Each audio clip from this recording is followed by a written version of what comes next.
Yung mga sir, bali ito may bumisita ulit sa akin na taga Imos, Toyota Corolla. Ang problema lang nito ni sir yung yung RPM hindi accurate. Galit na yung makina pero hanggang 2,000 lang daw ang palo.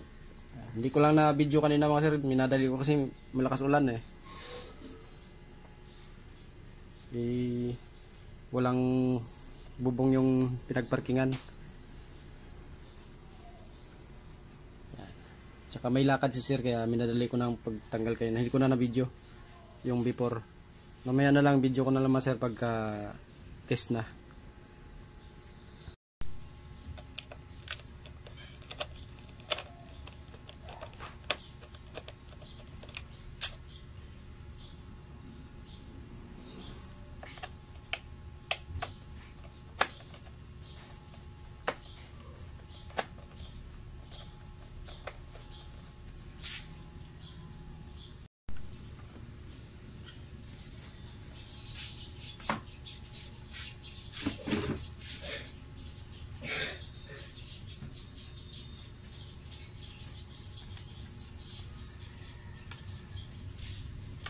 RPM lang mga sir ang problema nito.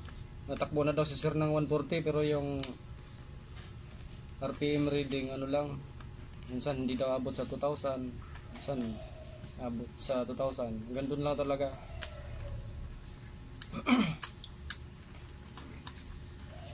Kaya sinubukan daw ni sir sa akin dito kasi may tropa na daw si sir na nakapagpagawa sa akin Dito daw tinuro.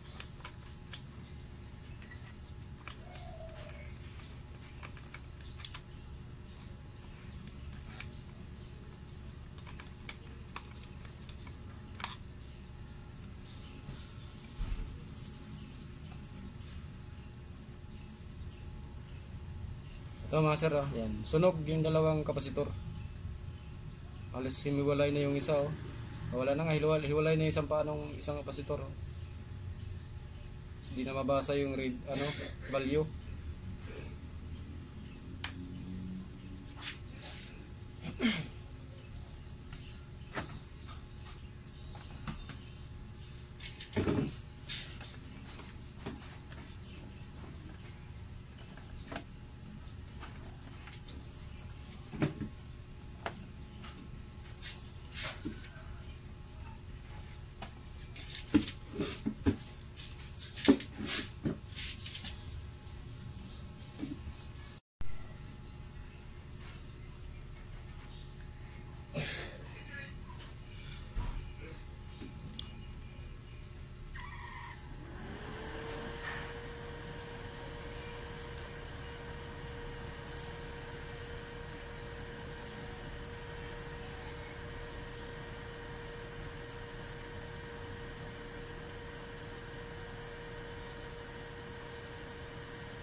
Shoutout nga pala mga sir kay Sir Jean Paladin diyan sa Canlalay, Laguna. Yun. May problema kayo mga sir sa tungkol sa electrical ng mga sasakyan nyo. Yan. Magaling si Sir Jean Paladin. Sa mga nagre-repair din siya ng mga motor, mga alternator, starter yan. Electronic na power steering, mga motor niyan, nire-repair niya. Magaling si Sir Jean Paladin. Yan, shout out mga taga Laguna na may problema sa mga ano, sa electrical wiring sa mga sasakyan nila. Yan, kay Sir Jane pala din sa Kanlalay, Laguna.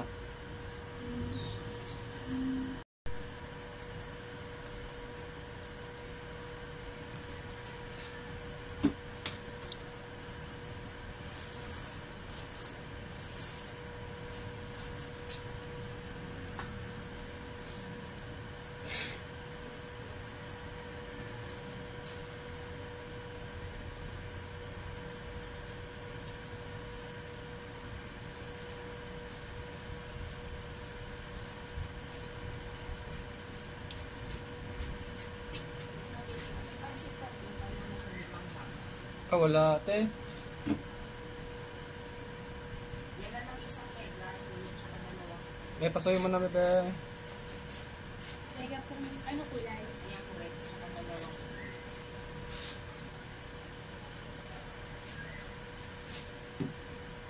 Ping ng ano?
Mamaya mga sir, may papagawa din sa akin ano, panel gauge ng Innova. Hindi ko alam talaga si sir kasi sabi niya pupunta daw siya dito mga alas 2. Hiningi lang ni sir yung ano, yung address ko para punta na daw siya.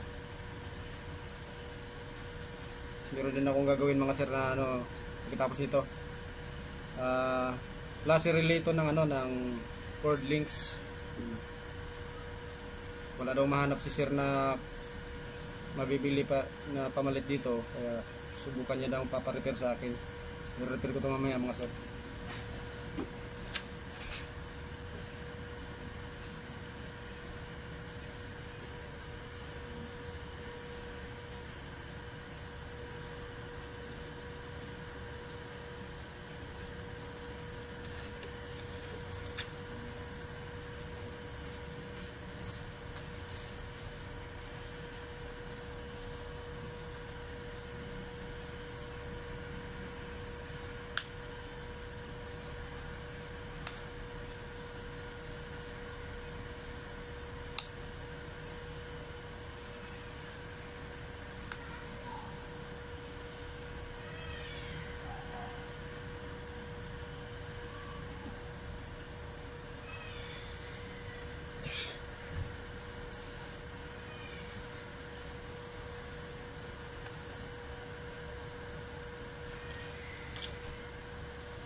Sir, ayos na, i-assemble ko na lang to para may testing na doon sa sasakyan.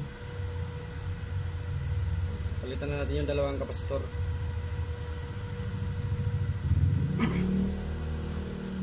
Yan mga sir, bali ito ayos na yung RPM gauge ni sir. Yan. Sobrang taas ang minor ni sir. Wala kasi siyang basihan nung tinitimplan niya yung minor nito. Kaya ayan. Ngayon may basihan na siya, hindi na siya mahirapan na yun.